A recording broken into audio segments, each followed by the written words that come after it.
Hello दोस्तों, नमस्कार। ये दुर्गा माई का गाना है, बहुत सा सुंदर गाना है। तो आप लोग सुनिए और पूरा सुनिए गाना, तब मालूम पड़ेगा कितना अच्छा गाना है। आप लोग तो पूरा सुनते नहीं हैं, आप लोग सपोर्ट नहीं करते हैं, तो ऐसा मत करिए। सपोर्ट आप लोग करिए, पूरा सुनिए तब मालूम पड़ेगा कैसा गाना है ये। कहाँ वाली सीझे लाजौरियाए आधा, कहाँ वाली सीझे लाजौरियाए आधा, कहाँ काली माई के लागा मकियाए आधा, कहाँ काली माई के लागा मकियाए आधा। ससुर नैहर में सीझे लाजौरियाए आधा, नैहर में सीझे लाजौरियाए आधा, नैहर में सीझे लाजौरियाए आधा। ससुर में काली माई के लगा मकवाए आधा, ससुर में काली माई के लगा मकवाए आधा।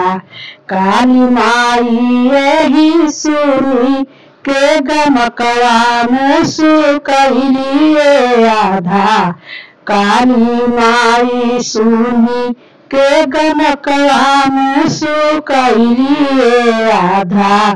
निहली सगारी बरतियापन गई नैहर राधा, निहली सगारी बरतियापन गई नैहर राधा। निहली सगारी बरतियापन नैहर गई आधा।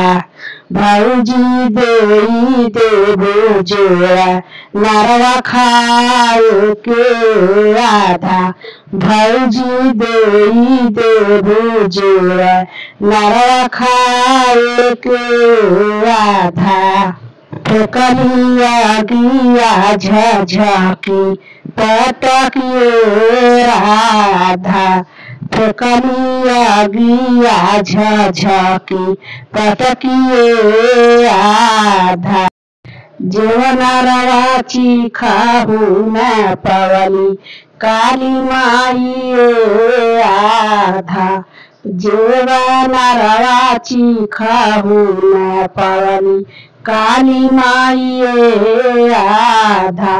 हाथवा पर धइलिया गिया फूट ढकनिया आधा, अगिया धइली हाथवा पर फूट ढकनिया आधा।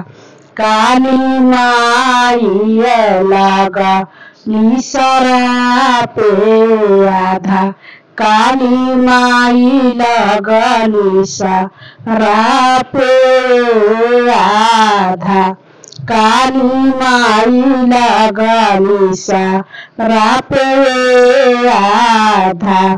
जयंती गायनी गीती याए आधा, जयंती गायनी गीती याए आधा, जयंती गायनी गीती याए आधा।